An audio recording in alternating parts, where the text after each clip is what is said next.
Assalamualaikum warahmatullahi wabarakatuh. Anak-anak yang soleh dan soleha, apa kabarnya hari ini nih? Semoga sehat-sehat saja ya. Alhamdulillah bertemu lagi bersama Ustazah Rita Mesari dalam pelajaran tematik. Yaitu hari ini kita akan belajar tema 1, subtema 4, pembelajaran 2. Yuk kita mulai pelajarannya. Ayo telaah ya. Hari ini kita akan belajar mengenal biji dan tunas. Jadi anak-anak, salah satu ciri makhluk hidup adalah berkembang biak. Tumbuhan berkembang biak dengan beberapa cara, yaitu dengan biji, tunas, dan stek. Namun, sebagian besar tumbuhan berkembang biak dengan biji. Biji terdapat di dalam buah. Buah berasal dari bunga. Jadi tumbuhan dewasa yang berbunga akan menghasilkan buah yang berisi biji.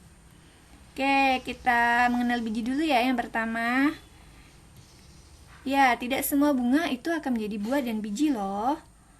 Biji akan terbentuk jika terjadi penyerbukan.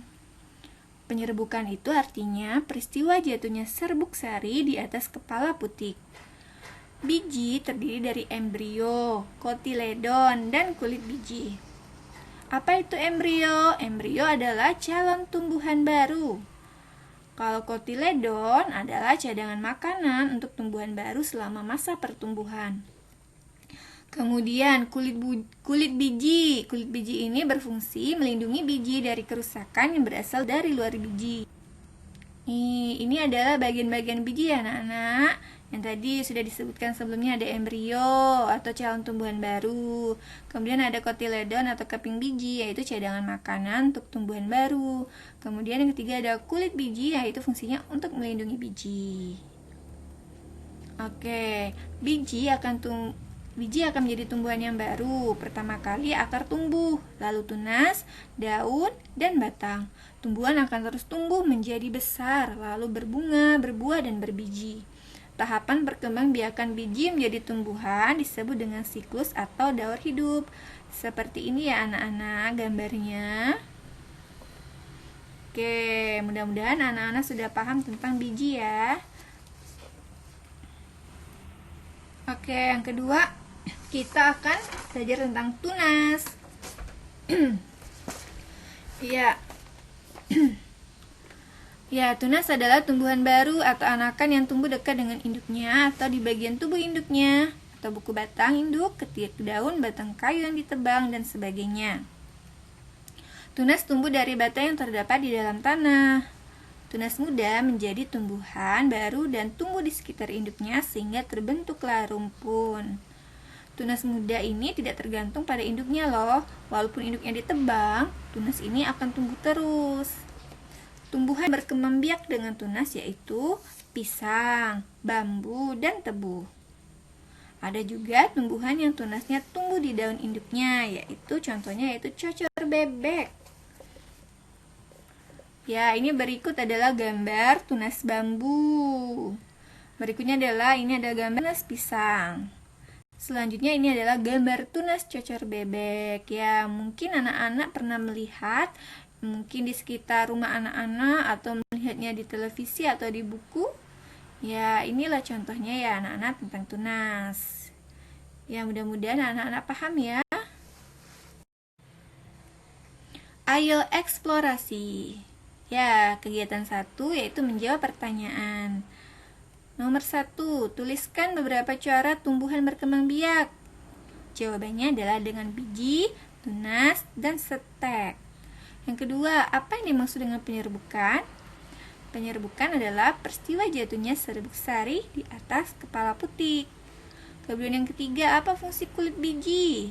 Ya, jawabannya fungsi kulit biji yaitu melindungi biji dari kerusakan yang berasal dari luar biji. Yang keempat, jelaskan daur hidup tumbuhan. Jawabannya, pertama kali akar tumbuh, lalu tunas, daun, dan batang.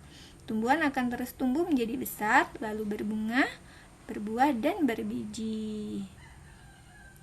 Mengapa tunas muda tidak tergantung pada induknya?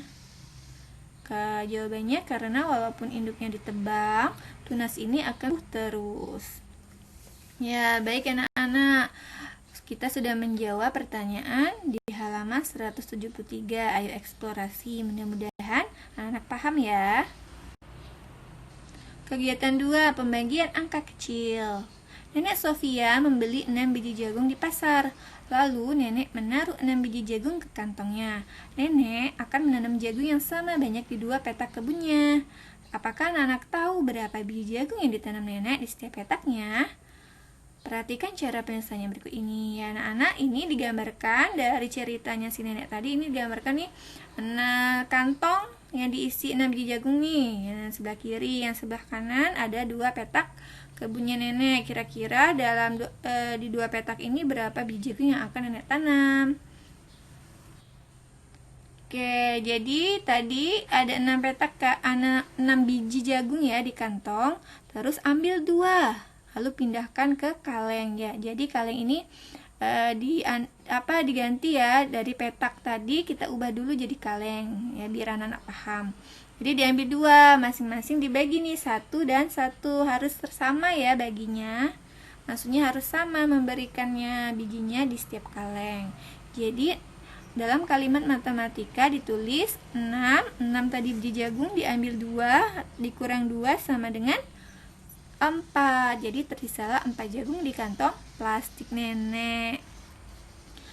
Yang kedua, ambil kembali 2 jagung dari kantong, lalu pindahkan ke dalam kaleng. Ya, dari tadi 4 ini kita ambil 2 lagi, masukkan ke dalam kaleng. Kaleng yang pertama masukkan, kaleng yang kedua masukkan. Dalam kalimat matematika ditulis 4 dikurang 2 sama dengan 2. Ya, jadi sisanya adalah 2 jagung atau 2 biji jagung. Yang ketiga, lakukan terus hingga biji jagung yang ada di kantong habis. Tadi kan sisa 2 kan, ya ambil lagi nih 2-nya, masukkan ke dalam kalengnya yang pertama, masukkan lagi kaleng kedua. Jadi dalam kalimat matematika ditulis 2 dikurang 2 sama dengan 0. Tidak ada sisa biji jagung dalam kantong. Yang keempat, ternyata ada 3 biji jagung di dalam setiap kaleng. Ya, kita lihat nih, kaleng yang pertama ada 3 biji jagung. Kaleng yang kedua ada 3 biji jagung.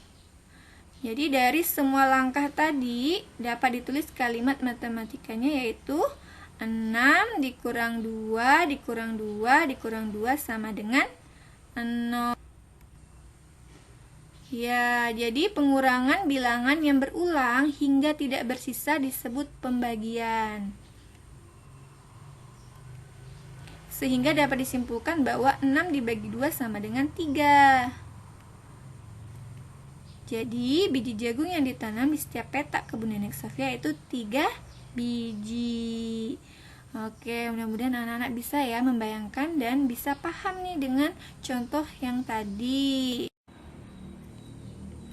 Oke, berikutnya kegiatan 3 yaitu pembagian angka besar. Jadi untuk pembagian dengan angka yang besar, kalian bisa menggunakan cara seperti di bawah ini. Nih contohnya, 64 dibagi 4 ya. Pembagian dimulai dari nilai tempat yang lebih besar, yaitu puluhan. Lalu kesatuan puluhan yang mana? 6 kan? 6 dibagi 4 dulu nih. 6 ini artinya 60 ditambah 4.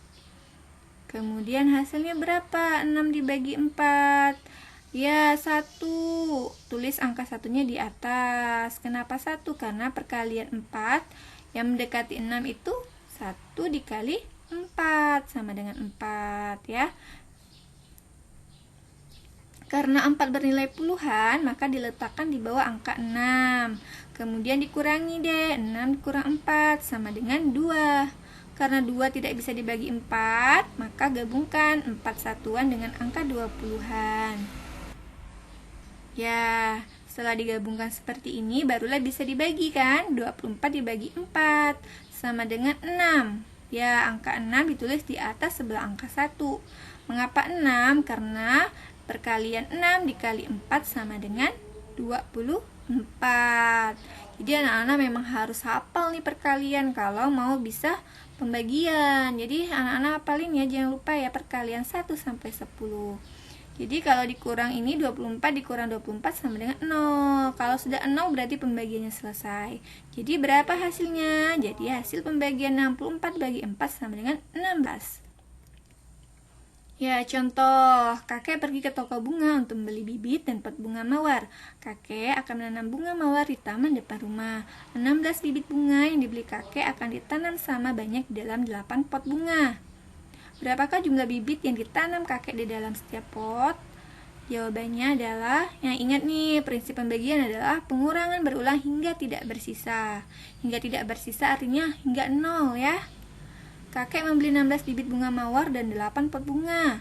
Dalam kalimat matematika dapat ditulis 16 bagi 8. Biasanya 16 bagi 8 sama dengan 16 dikurang 8. Hasilnya berapa? 8 kan? Dikurang 8 lagi 0. Jadi pengurangan angka 8 sebanyak 2 kali. Sehingga 16 bagi 8 sama dengan 2. Ayo rumuskan. Ini adalah kegiatan siklus pertumbuhan dan perkembangbiakan biji. Ya, ini awalnya dari biji, kemudian tumbuh menjadi kecambah, kemudian tumbuh berbunga dan berbuah. Ya, kembali lagi, habis berbuah baru akan menghasilkan biji lagi, terus berkecambah lagi, tumbuh, berbunga dan berbuah. Duniawinya, ya banyak tumbuhan yang berkembang biak dengan menggunakan biji. Biji dapat berkembang menjadi tumbuhan baru. Tumbuhan memiliki banyak manfaat bagi manusia, seperti bahan pangan dan penghasil oksigen. Kita harus bisa menjaga dan merawat tumbuhan agar kebutuhan manusia terpenuhi. Ya, untuk ukhrawinya, Rasulullah SAW bersabda, yang artinya tak ada seorang muslim yang menanam pohon kecuali sesuatu yang dimakan dari tanaman itu akan menjadi sedekah baginya, dan yang dicuri akan menjadi sedekah. Apa saja yang dimakan oleh binatang buas darinya, maka sesuatu yang dimakan itu akan menjadi sedekah baginya. Apapun yang dimakan oleh burung darinya, maka hal itu akan menjadi sedekah baginya. Tak ada seorang pun yang mengurangi kecuali itu akan menjadi sedekah baginya. Hadis riwayat Muslim. Rasulullah SAW memberikan contoh kepada kita untuk menjaga dan merawat tanaman. Dengan menanam pohon berarti kita bersedekah yang akan mendatangkan pahala. Yuk kita giat bersedekah dengan menanam sebuah pohon di halaman rumah. Rawatlah pohon itu dengan menyiram dan memberinya pupuk. Sekian dari Ustazah hari ini, semoga bermanfaat dan menambah ilmu anak-anak. Assalamualaikum.